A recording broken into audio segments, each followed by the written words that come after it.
Alors j'ai demandé au professeur De Vos, Camus et Corratier de venir nous rejoindre, et puis de voir ensemble avec vous quel déclic ont déclenché les propos d'Albert David.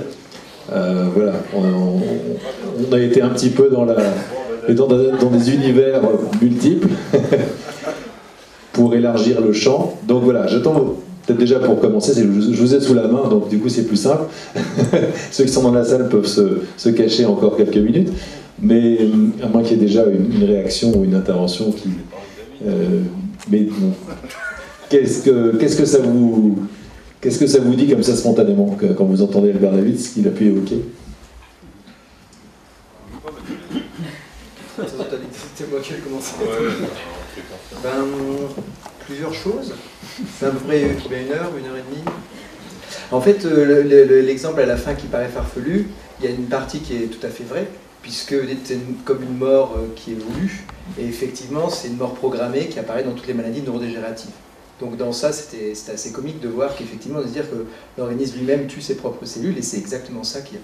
Donc ça, c'est une notion qu'on a bien en tête. Le problème, c'est qu'on ne sait pas la réverser. Ça, voilà. C'est déjà un premier commentaire. Après, c'est vrai qu'il y a, quand on se dit aussi par rapport... moi, j'ai beaucoup apprécié. Quand on dit qu'il faut se remettre un petit peu à l'extérieur, c'est vrai que beaucoup d'analyses ont déjà été faites pour essayer d'améliorer la recherche. Et le décloisonnement, les tables rondes avec chacun sa spécialité, etc. Ça fait depuis longtemps que les gens le savent, mais en fait, ça ne se fait pas. Donc si ces idées pouvaient se mettre en place, ce serait déjà mieux. On parle par exemple, c'est un exemple parmi tant d'autres, de la recherche translationnelle, parce qu'on sait qu'on voit, et on l'a vu aujourd'hui, surtout des très belles recherches expérimentales fondamentales. Il y a des cliniciens qui montrent leur recherche, et puis ils disent « ouais, mais c'est pas grave, on travaille ensemble quand même, et c'est bien, parce qu'en fait, lui, il a montré ça, puis nous, on va faire ça après. » En fait, ils ne travaillent pas vraiment ensemble, en fait. C'est-à-dire que c'est pas la même équipe, ils collaborent, ils s'échangent des idées, mais ils ne travaillent pas vraiment en recherche translationnelle. Et quand on cherche des financements, il n'y a pas de financement en recherche translationnelle non plus, par exemple. C'est-à-dire que c'est que du fonda ou que du clinique, et il n'y a pas ça. Deuxième niveau aussi où il y a besoin de progresser dans ça, c'est il faut on sait qu'on ne comprendra jamais tout et que c'est vraiment très compliqué, et il faut qu'on soit pragmatique quand même, il faut être clair. Donc des fois, il va falloir essayer plusieurs molécules, il va falloir faire des cocktails de molécules, et donc ça, le fait d'associer des industriels, c'est pareil. Pendant un moment, il y a eu un long recul où les industriels n'étaient pas associés, parce qu'on considérait que c'était pas bien, qu'ils ne comprenaient rien, qu'ils voulaient juste faire de l'argent. En fait, maintenant, on sait quand même qu'on comprend que s'ils ne sont pas là, on ne pourra jamais mettre en musique, on ne pourra jamais permettre que ça aille chez le patient, en fait, parce qu'il faut des règlements, il faut vérifier les molécules, il faut faire plein de choses, etc. Et donc c'est pareil, là, ces rencontres-là se font très très peu. Ça se fait mal, ça se fait pas bien, etc. Le point des différents domaines d'expertise qui se rejoignent à des moments donnés où on serait presque obligé de se rejoindre autour d'un projet et obligé de construire un projet tous ensemble, ça nous aiderait énormément aussi, en fait, encore une fois, de décloisonner et puis de devoir expliquer à chacun son domaine. Et puis je terminerai juste par un dernier point, c'est que, juste pour faire une petite boutade, c'est que, on le sait un peu tous, parce que par rapport au Paul, c'est ça, c'est-à-dire qu'on sait très bien qu'on ne traitera jamais la SLA. On traitera des SLA. Donc ça veut dire déjà qu'il faut qu'on décloisonne et qu'il y aura probablement, et ça fait penser à cette idée dans l'histoire pas si ancienne que ça, il y a les syndromes parkinsoniens décrits par Parkinson, et en fait quand est arrivé la L-Dopa, il y en a qui se sont battus en disant ça marche pas, et en fait on a trouvé la maladie de Parkinson, parce qu'en fait il y avait dedans, il y avait une forme qui répondait pas à tel traitement, etc. Et on est tous sûrs que c'est ça qui va se produire probablement, et que demain on devra, comme vous le disiez, reconsidérer complètement en fait cette histoire de la SLA en fait.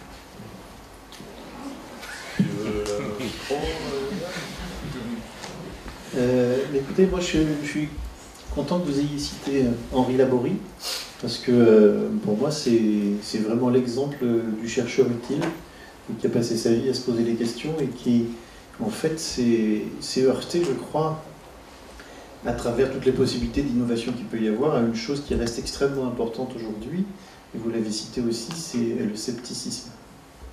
Et Dieu sait s'il en a trouvé des choses, et Dieu sait s'il a été très largement traîné dans la boue pendant longtemps, jusqu'à la fin d'ailleurs, quasiment. Et il ne faut pas sous-estimer en effet ce problème du scepticisme. Je me demande si quelque part, quand on a une idée originale, des fois on ne se dépêche pas de l'abandonner en relation avec cette probabilité du scepticisme ambiant. Et je ne parle même pas des autres blocages qui peuvent être le blocage de la recherche, tels que les facteurs politiques ou autres.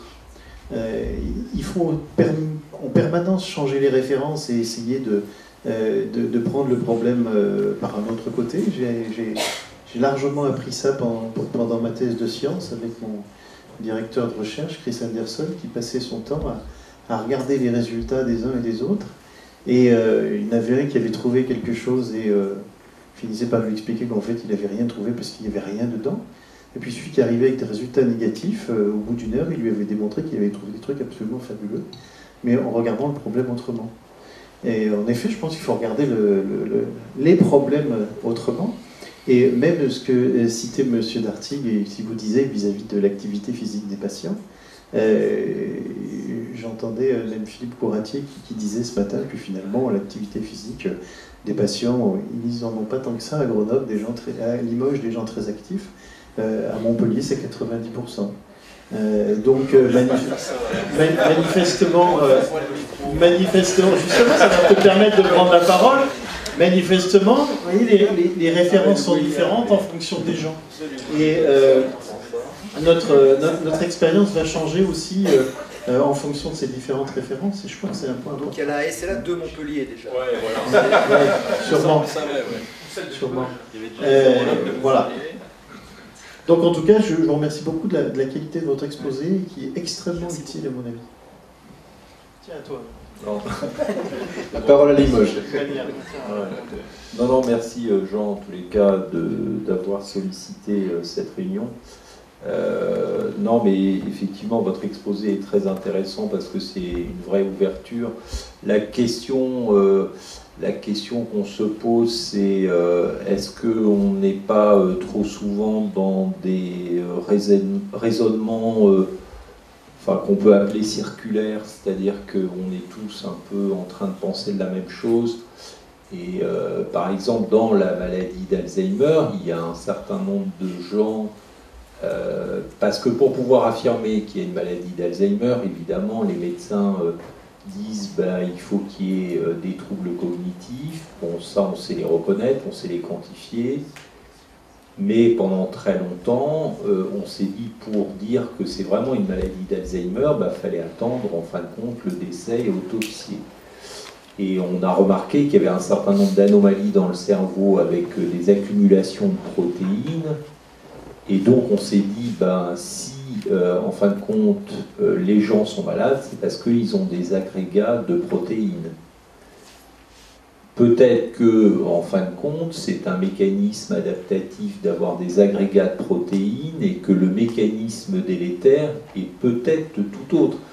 Il y a un certain nombre de gens qui remettent en cause le fait que la bêta-amyloïde, puisque tout ce qu'on est en train de bâtir comme stratégie thérapeutique marche pas, et du coup on se dit, mais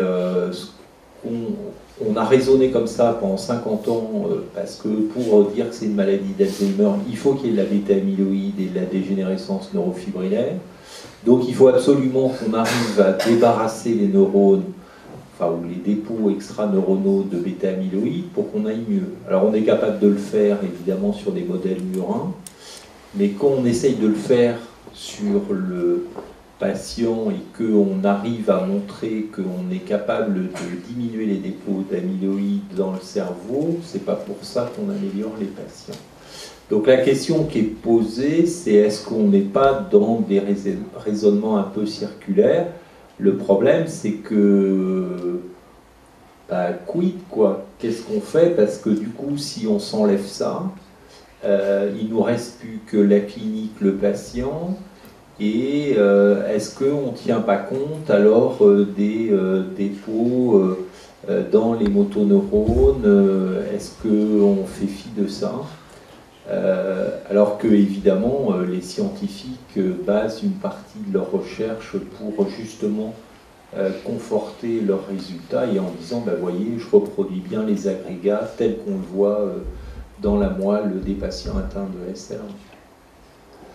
Moi, je pense que peut-être qu'on pourrait peut-être apprendre beaucoup plus, je veux dire, des patients eux-mêmes, et je ne sais pas si on sait vraiment totalement les interroger, c'est-à-dire est-ce qu'on a mené à fond des observations pour, par exemple, savoir qu'est-ce que vous ressentez avant qu'apparaissent les signes, est-ce que la mémoire d'un patient ou de centaines de patients ne pourrait pas faire ressortir des choses. Bon, par exemple, les Parkinsoniens, enfin, ou les gens qui ont une alpha-synucléopathie, ils vont vous dire, bah oui, mais moi, 10 ans avant, je commençais à faire des cauchemars, ma femme partait de la chambre parce que j'étais agité, ou bien j'avais une hyposmie, je sentais moins les choses. Et c'est vrai que ça, on ne l'a pas dans la SLA. Enfin, il nous manque un peu des choses. Et alors on dit oui, les gens font quelques crampes, voilà, mais alors après, il y a aussi le traumatisme, entre guillemets, du patient qui est malade et qui, du coup, occulte peut-être lui-même aussi un certain nombre de symptômes, parce qu'il se dit, mais ça va être complètement con que je dise ça, alors que ça fait 10 ans que peut-être j'ai remarqué. Il y a peut-être des choses qu'on n'a pas décrites. Voilà, enfin bon... dans le fond, c'est pas ouvert, c'est pas très filon, mais... Et donc par rapport à ce que disait le professeur Camus sur, entre Montpellier et Limoges... Oui, mais là, il dit n'importe quoi, là. C'est du William. Bah, non, mais ce que je veux dire, c'est qu'on peut vite tomber dans des visions très réductrices, et parce qu'on veut... on veut à chaque fois catégoriser et avoir un peu une espèce d'image, et donc on va dire le patient atteint de SLA, c'est quelqu'un de mince, qui est un hyperactif, voilà. Et alors que nous, on voit bien en pratique clinique que oui, il y a un certain nombre de gens qui sont comme ça, et puis il y en a d'autres, c'est des gros et qui n'ont jamais fait un pet de sport dans leur vie. Donc, et on ne va pas leur dire, bah non, vous n'avez pas eu de SLA parce que vous êtes gros et que vous ne faisiez pas du tout de jogging. Donc, ce que je veux dire, c'est que... Et alors, du coup, après, dans tous les papiers, on voit, bah oui, les gens, ils sont des hyperactifs, voilà. Et oui, il y a des hyperactifs, et il y a même des hyperactifs qui sont des addicts au sport ou à l'activité physique. Et peut-être que ça, il faudrait vraiment qu'on essaye de se baser et peut-être d'étudier ce sous-groupe. Mais c'est pas pour ça que tous les patients qui ont la maladie ont le même phénotype et la même présentation. Voilà. Ouais, pour rebondir sur ce que tu dis, ça serait maintenant on a un programme qui est clair, c'est qu'il faut qu'on s'oblige à faire des ateliers tous les ans avec des patients, chaque catégorie de différents types de recherche, et on doit bâtir un nouveau protocole fou. On reprend une sous-population de patients en reprenant, etc., un truc fou, ça peut faire. Et donc, ça nous permettrait effectivement de mettre en commun, les capacités de chacun et de réinterroger. Ce que disait Philippe, juste pour ceux qui ne sont pas de la partie, c'est que l'idée, c'est que quand ça apparaît, la SLA par des formes qui sont assez lentes, ça va très vite. Et du coup, pour trouver quelque chose sur une maladie qui va très vite, c'est un peu tard.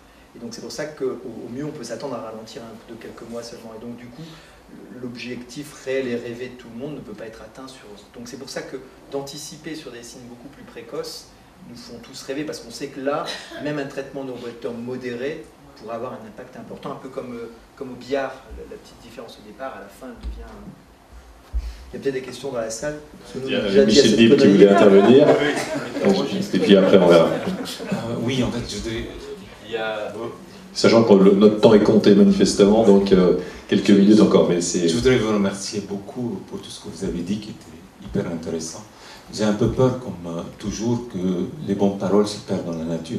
Donc moi, je suis parmi les gens rigides qui considèrent que tout ce qui n'est pas encadré n'a pas de vie.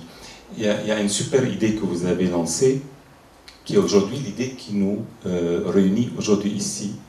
C'est l'aspect transversal. C'est que ça veut dire que finalement, moi c'est ma conviction depuis 20 ans, que les meilleures idées on a quand on travaille avec les cardiologues, les pneumologues, et puis on essaye d'échanger des idées, avoir leurs commentaires. Je vais vous donner un exemple. J'ai dirigé un département médical dans un grand laboratoire pharmaceutique il y a à peu près 15 ans. Et puis quand je suis arrivé dans le département, qui était Rampolinx, on le nommait, Je suis arrivé dans le département médical, j'ai dit, ben, attendez, ils sont où les chercheurs? Ils m'ont dit, ils sont à Vitry, ils cherchent. Ils cherchent quoi? On dit, ils cherchent des molécules. Je dis, moi, je voudrais voir ce qu'ils font. Donc, est-ce qu'il y a des réunions? Est-ce qu'il y a des staffs qui nous lient ensemble? Ils m'ont dit, non, il n'y a aucun staff. En fait, à l'époque, les gens de Rompoulin venaient à la Salpêtrière, travaillaient avec M. Agit, ils faisaient des protocoles. Ils ne disaient même pas qu'ils faisaient ça. Donc j'ai dit non, non, c'est hors de question, il faut qu'ils viennent nous voir. Donc j'ai instauré un système de staff où les gens venaient. Un jour, on a invité quelqu'un qui était responsable du groupe, du brevet à Vitry. Le jour est venu, il nous a fait un topo de 2 heures. J'ai dit à toute mon équipe, il faut que vous puissiez sortir des brevets. En fait, dans l'année qui a suivi, on a déposé 10 brevets mondiaux. Sachant que ce n'était pas notre mission de déposer des brevets, c'était une mission de recherche. Je donne cet exemple-là pour une raison simple. Il y a une application déjà dans le domaine de la SLA qu'on est en train de faire aujourd'hui. C'est l'aspect transversal. Parce qu'il n'y a pas de réseau actuellement entre les chercheurs et les cliniciens. Je suis content que dans cette salle, il y a des précliniciens. Et actuellement, toutes les manifestations que nous organisons, pas seulement dans la SLA, mais en neurologie, entre préclinique et clinique, finissent par un échec. Au bout de 2-3 ans, on se retrouve avec des réunions soit des majorités de précliniciens, soit des majorités de cliniciens. Et les gens ne se mélangent pas. Ça paraît simple, intuitif, mais ce n'est pas si évident que ça. Il n'y a pas de canot dans lequel. J'aimerais bien qu'il y ait un staff dans les unités INSERM. On invite des cliniciens toutes les semaines. Pendant 2-3 heures, on discute des projets. Et j'aimerais bien, dans le sens inverse, qu'on invite aussi des chercheurs pour parler avec eux. Nous avons voulu, donc, avec Claude Dunuel, que ces journées-là, avec Lars, ces journées-là soient ce type de rencontre. Moi, j'ai un deuxième exemple, je profite de faire de la publicité, qui s'appelle le Club de neuroprotection, qu'on a fondé il y a 10 ans, sur cet exemple-là. Et l'aspect transversal va loin. Pas seulement on veut qu'il y ait des précliniciens et des cliniciens, on veut qu'il y ait des pharmaciens, de l'industrie pharmaceutique, des pharmacologues, de différentes spécialités. Là, on se retrouve aujourd'hui, 10 ans après, avec des réunions qui sont dominées à 90% par des gens de l'INSERM et CNRS, et je n'ai aucun clinicien qui veut faire la peine de venir, sauf si on l'invite pour faire un topo. Donc, vous voyez qu'il y a une forte résistance. Donc il y a une application pratique. J'aimerais que Lars puisse s'impliquer là-dessus. Moi, je parle en tant qu'administrateur à Lars aussi. Je n'arrête pas de dire qu'il faut faire des bourses des jeunes chercheurs, mais aussi des bourses de la neuroprotection. On fait pour les cliniciens et des précliniciens. Il faut qu'il y ait une volonté de créer des cadres, mais des cadres qui obligent les gens tout le temps à avoir une réflexion transversale. Parce que quand on est, il a dit Philippe, quand on est dans son domaine, on a tendance toujours de recycler ses idées, en fait, et de ne pas les renouveler, et de ne pas sortir. Donc parfois, quelqu'un qui apporte un esprit critique de l'extérieur, il va avoir en fait une pertinence qui dépasse notre pertinence à nous. On a tous la tendance d'être sclérosés dans nos idées et de répéter toujours nos idées. Ça, c'est un grand problème dans le milieu médical et paramédical aujourd'hui. Pas seulement en France, je pense, à cause du surcharge de travail, que les gens courent derrière la réalisation de leurs projets, ils n'ont pas l'occasion de sortir de leur projet pour voir les choses autrement. Bravo, Michel. Merci.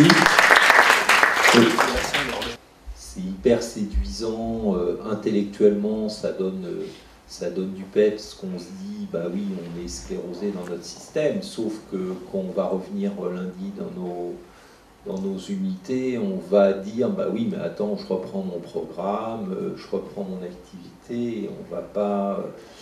voilà. Alors, oui, peut-être un petit complément. Je suis là aussi, je suis tout à fait d'accord avec toi. On est dans un système qui est sclérosé et de ce point de vue, c'est le gros frein, à mon avis. C'est, on va dire, la pensée unique, le fait qu'on finalement on se retrouve presque obligé d'envoyer des projets qui vont dans le mainstream pour pouvoir, moi c'est mon cas, hein, je le dis franchement, j'envoie des projets mainstream pour pouvoir financer des projets moins mainstream. Et je pense qu'est-ce qui a déjà eu un financement pour quelque chose de complètement innovant qui a eu le premier coup? Jamais. Ouais. Si quelqu'un là. Et qui a déjà eu des financements sur des projets dont ils savaient pertinemment qu'ils n'étaient pas forcément innovants voilà, en termes de concept. Moi, j'ai... Ouais. Je peux parler suffisamment fort, ça me dérange pas. En fait, ce que je voulais dire, je viens de me faire des ennemis dans la salle, mais peu importe. Moi, je suis dans un milieu où on travaille enfin, on développe des méthodologies sur l'homme. Je veux dire, j'ai beaucoup travaillé en électrophysiologie sur le sujet sein. Pendant presque 15 ans, j'ai eu énormément de mal à avoir des financements. Pourquoi? Parce qu'en fait, alors c'est pas des essais précliniques, ce ne sont pas des essais de phase 2, phase 3, etc. C'est juste de la recherche sur l'homme fondamentale pour mettre au point de la méthodologie. Alors moi, je travaille sur l'électrophysiologie, hein. Enfin, je vous montrerai un petit peu demain matin ce qu'on fait, mais je sais que dans mon domaine, enfin, le milieu d'où je viens, les neurophysiologistes de la moelle épinière notamment, on a énormément de mal à avoir des financements. Depuis que je travaille un petit peu sur la SLA, j'ai un peu plus de facilité à avoir des financements parce que c'est appliqué, mais néanmoins, il y a quand même tout un volant de recherche fondamentale pour développer de la méthodologie sur l'homme. Il faut faire, et pas seulement de l'imagerie, parce qu'il y a beaucoup de recherches qui sont faites sur l'imagerie, mais il y a également d'autres moyens non invasives pour étudier l'homme. Et ça, je trouve que c'est pas assez soutenu. Alors, il y a beaucoup de... Enfin, j'étais rattachée à l'IFR de neurosciences dans le temps. Je ne suis pas rattachée à l'ICM, mais bon, bref, peu importe, je vais pas revenir sur ce point-là. Mais en fait, par exemple, si on prend le cas de la salpêtrière, quand il existait à l'IFR de neurosciences, il y avait énormément d'argent qui était débloqué pour, en se basant sur des projets de la recherche sur l'homme. Voilà, chez l'homme, on peut faire ça, ça, ça, ça, ça. Et au final, l'argent allait à la biologie moléculaire, biologie cellulaire. Je ne critique pas du tout ce point, parce qu'il y a énormément de recherches qui sont faites dans ce domaine et qui sont essentielles pour justement aller au niveau microscopique sur les mécanismes cellulaires, etc. Mais néanmoins, il y a tout un volant de recherche qui est fait sur l'homme et qui peut être ensuite appliqué directement aux patients, qui malheureusement n'est pas assez soutenu en France. Et ça, je pense, en France et à l'étranger. Hein. Je veux dire, moi j'ai plein de collègues partout en Europe et aux États-Unis qui ont quand même énormément de mal à avoir des financements. Merci en tout cas. Alors Albert, peut-être une mot de conclusion, par quoi faudrait-il commencer? Le premier pas, ça serait quoi pour, face à ce système sclérosé, à cette pression, à ces habitudes, à ces contraintes Sclérosé, c'est peut-être un peu fort, mais parce que d'un certain côté, dans tous les domaines d'expertise, il y a ce qu'on appelle plutôt, nous, des effets de fixation ou des routines, dans mon domaine aussi. En sciences du management, comme on dit, il y a aussi ce que vous décrivez, les milieux académiques ont leur logique. C'est pas parce qu'on fait de la science qu'on est en tant qu'acteur au-dessus du lot commun. On a aussi de la bagarre, des budgets, des rivalités. La science, c'est aussi de la compétition symbolique. Donc voilà, on est dans un système aussi socio-organisationnel, on va dire, et politique. Bon, mais aussi cognitif. Donc moi, j'ai insisté plutôt sur le cognitif dans ce que je vous ai dit. Notre expérience, c'est que, en tant que chercheur, avec certains consultants comme Patrick Morin qui est dans la salle et qui est notre complice sur les ateliers d'innovation depuis longtemps, c'est que on fait du sur-mesure, c'est-à-dire qu'on se dit, l'idée c'est comment organiser des conversations qui vont bien au sens où vous l'avez décrit, quelques-uns qui est intervenus là-dessus. C'est clair qu'il ne suffit pas de réunir des spécialistes de domaines différents pour qu'il se passe quelque chose, de la même façon que c'est pas parce qu'on va mettre une ligne téléphonique entre vous et moi que par magie on aura quelque chose à se dire. Hein, c'est pas automatique. Et dans l'autre sens, c'est pareil, c'est pas parce qu'on a des choses à se dire que automatiquement on va avoir un budget pour installer le téléphone. Donc il faut essayer des choses et il ne faut pas se leurrer. Comme vous disiez justement, on peut toujours rêver. Il y a un vieux dessin de Reiser où il y a un type qui dans son garage découpe des bouts de pneus, les file à son rat et puis il va se coucher en rêvant qu'il va avoir le prix Nobel parce qu'il a découvert le traitement contre le cancer. Bon, ok. Donc les exemples que j'ai pris de candides et de faux candides se produisent. Mais ce n'est pas pour autant qu'on a la solution quand on ne favoriserait que ça dans une dynamique de construction de connaissances collectives. Il y a une chose qui est sûre, c'est que si on s'apprête à essayer de penser différemment, alors, on dit en théorie de la conception, l'espace des concepts et l'espace des connaissances sont momentanément séparés. On est obligé de penser dans un espace des concepts, des propositions qui n'ont pas de statut logique, sont ni vraies ni fausses, mais c'est intéressant d'aller regarder d'un peu plus près. Donc il y a plein de façons de faire. On peut poser une question, recueillir des réponses d'un nombre important de participants, analyser les concepts de réponses qui sont proposés et repartir de ça pour faire une séance de créativité, entre guillemets. On peut pré-tester des conversations entre spécialistes par rapport à tel point précis ou de manière informelle au début pour faire connaissance et puis voir où on va. Notre expérience des ateliers d'innovation depuis 10 ans dans quand même un certain nombre d'entreprises maintenant, dans différents domaines, montre qu'on peut y arriver. Y compris d'ailleurs pour gagner des appels d'offres. Il y a quelques années maintenant, notre deuxième grand atelier d'innovation, après la RATP et le métro du XXIe siècle, c'était Thales et le cockpit d'avions civils du futur. Et on a fait ça à l'époque en 2008, je crois, et Thales nous a passé un coup de fil quelques mois plus tard pour dire « Bon, les gars, Champagne, on vient de gagner la 350 » avec ce qui est sorti des ateliers. Sauf que là, ils avaient eu des signaux leur disant les gars, ce que vous apprêtez à proposer, c'est tout juste satisfaisant, c'est pas assez innovant. De la même façon, l'ANR a développé, j'ai pas d'éléments sur est-ce que ça marche vraiment, mais une catégorie de projets dits risqués qui vont être financés justement parce qu'il y a de la prise de risque. Donc jusqu'à il n'y a pas longtemps en tout cas, des gens comme Michel Griffon à l'ANR étaient très sensibles au fait de prendre des paris, d'être audacieux dans les programmes de recherche, avec les difficultés qu'on peut évidemment relever. C'est des budgets plus marginaux, il y a des comités qui sont constitués de gens, pour certains, en profitent pour avoir un peu de pouvoir, on va dire, parce que sinon c'est compliqué, c'est pas leur production qui va leur en donner, etc. Donc on se retrouve, si je prends 2 minutes ma casquette de râleur, dans nos milieux aussi, on se dit, mais bon sang, mais attends, moi je suis à plein temps pour monter des projets, pour faire de la recherche, pour produire, pour publier. J'ai pas un tiers de temps à consacrer à grenouiller dans des commissions pour ci ou pour ça, sauf que les gens qui y sont, c'est pas toujours les bons de mon point de vue, d'accord. Bon, maintenant on est toujours stupide pour quelqu'un, hein. Et puis l'orthodoxie, il peut y avoir des gens très très bons aussi, hein, faut pas exagérer. Et puis des hétérodoxes bizarres. Voilà, donc on fait avec, hein, mais voilà, à ce stade, moi, comme Jean me demandait d'essayer de le faire, j'ai un tout petit peu contribué à donner encore un peu plus d'enthousiasme ou de pêche si c'était nécessaire dans cette communauté. C'est qu'il y a moyen d'essayer. Je ne peux pas vous promettre que j'ai la solution ni qu'on va y arriver tout de suite, mais il y a des trucs à essayer, quoi. J'ai des collègues de l'école des mines qui ont fait une recherche comme ça pour les recherches contre le cancer et qui ont constaté qu'il y avait des pans entiers de recherche qui n'étaient pas lancés alors que ça devrait. Alors je ne sais pas pour la SLA, peut-être que non, peut-être que oui. Faut voir. Merci. Ah oui. Je vais parler fort. Il y a des études un peu de l'histoire des sciences qui disent que dans la vie d'un chercheur, des très grands chercheurs, les grandes découvertes se produisent tôt, très souvent avant l'âge de 30 ans. Donc nous avons bien compris, hein, ces idées découvertes de génie ne se programment pas, mais vous avez développé 6 caractéristiques ou attitudes de l'esprit là, qui favorisent ces grandes découvertes.